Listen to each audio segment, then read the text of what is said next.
Long story short. What the title for the story, sir?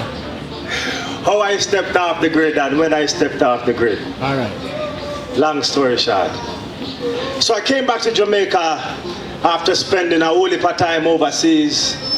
Me and my brothers come back to Jamaica and we start business and start the things, and things are going, driving nice cars, living in nice space, I do a thing, and then all of a sudden my mind just started to pull me into some other kind of work, and I started to go into the prisons, and I started to go into the communities and started to do whatever. And then I found that I was starting to kind of lose interest to the business side of things, and I was trying to move more towards a social kind of thing. And then one day I remember I was sitting in my house up in Stony Hill, and not in Stony Hill, in Red Hills. Sitting in my house in Red Hills, and I remember trying to pray and not knowing what to do, because I don't necessarily believe in the traditional thing, but that's the only thing I really know. Some of the day I may try pray, I may try figure it out, but what I remember myself saying is that I feel like it's time for me to do something, because I feel like I'm being called to do something, and where I'm at right now is not really making it work, so I'm willing to do whatever. I drop my hands, I'm just willing to do whatever it takes, or whatever the guidance is, whatever the lead is. And I remember even saying, Lord, and all them kind of things that I don't pray like that, but I ball out and I say some things. And so then my life fell apart. Completely fell apart. Everything gone, because at this point in time, my sense of wanting to do business and all that kind of stuff, it really just wasn't there. And really what I wanted to do is I wanted to focus on making some kind of difference. And I didn't know where to go and how to go about it. So everything just fell apart. I didn't want to do anything. So there's certain days that I would get up and I just didn't want to do anything. And then I fell in love with marijuana. And me and we took a journey.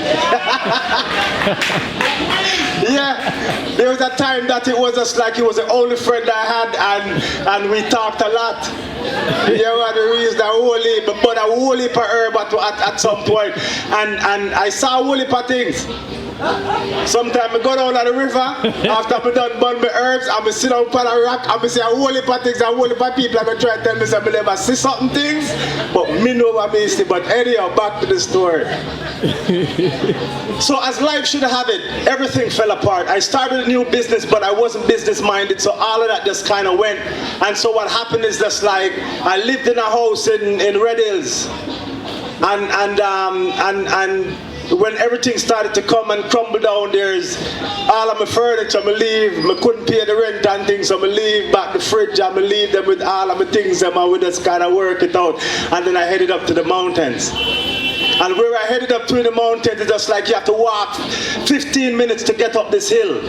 And 15 minutes is when you get used to the hill. Other than that, it's a whole heap of walk, and it's a steep hill. And I walk up this hill. And every day I go in. 40 minutes for regular people still. 40 minutes, it's a hell of a walk. But every day I started to do this thing, and the first time I go to bring all of my book them in one bag, and I tell you that the worst mistake I could make, because every step I made, it became heavier. But me I go up the hill and me I do my thing. And the beautiful thing about that, when you got to the cabin, even though there was like no running water and certain things wasn't there, no lights never there, no floor never there, and you have to deal with the rat them and some other little things.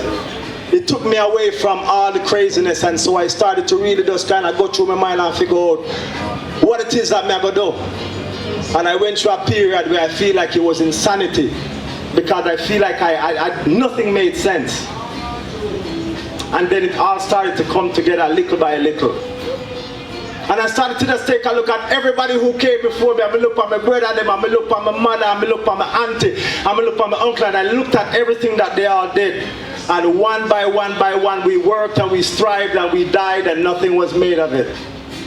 And I just decided, boy, it don't make sense, 9 to 5, and every day I just get up, I can't live like that. And I started to look at it, and then when the money ran out and there was nothing there, and I had absolutely nothing to fall back on, something amazing happened in that moment. Because if I had money, I would have bought myself out of a lot of things, but because I never have money, I have to stay there and learn the lessons. And it was incredible. It was incredible what happened through that process. But anyways, me up in the mountain and I meditate, and my foot them cross, and my hand them cross, and I meditate, and I feel good, and I feel light like a feather. And then one day a brethren came up and he says, Kevin boy, you look like your balance and everything look alright. I'm say I feel really good. And him say, but you can't really up here so like this because you need to come back down at the flat, you need to come do some work, and that's why you went on this journey. And at that point in time, it started to make sense to me because I did done ready to spend the whole of my life in the mountain. I was done with all of this. I was off the grid. I was figuring it out how to just kind of live off.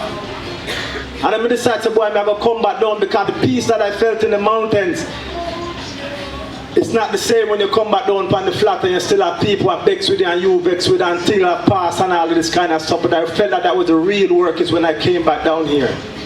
And I started to be in the midst of it and all the craziness, and I was able to more like see it from a place of observing it.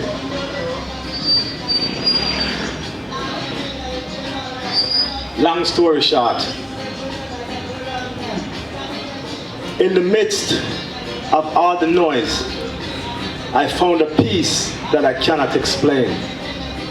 And it's a peace because I cannot be moved by anything external. It has to have something to a heart, a mind connection, a heart-brain connection, something that would make sense. And so as we go through our journey, as I went through that journey, one of the things I found that was most important is that the connections that we have with people that we meet on a daily basis and we take for granted, those are the things that make sense, those are the things that matter. All the things that we strive and try to build and get more of, none of that shit matters. The only thing matters probably is the person you sit on beside right now. You know what I said? Because you're not gifted anything else beyond this moment. And I them think them are finding at the mountain. So when time me come back down on the flat, I just kind of take a look at how it is that we treat each other on a daily basis, the things that family tear apart for, and who have argument over this and other. I had so much of that stuff, and it's that stuff that was eating me alive.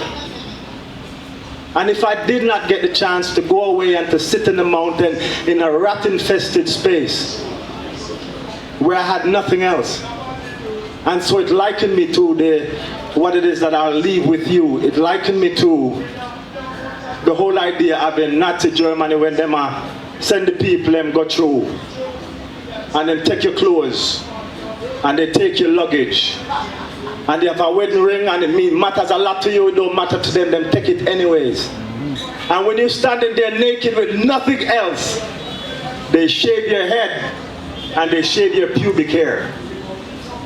And now the question is, who are you, what are you, without your name, your title, and all the other bullshit that we hold so tightly that makes us treat people like shit? We have nothing but this is it, this is humanity. There is no reason why we can't have the most incredible time here tonight, because this is humanity, this is the only thing that matters. It's the connection that we're sharing right now. It's the only thing that matters. So long story short, I find something, I don't know how I find it, so I can't tell you how to find yours. But the one thing that I know for sure is that the only thing that you need to do to get started is just to be open to an authentic, genuine you. And to start this up. Blessings! Merry, merry.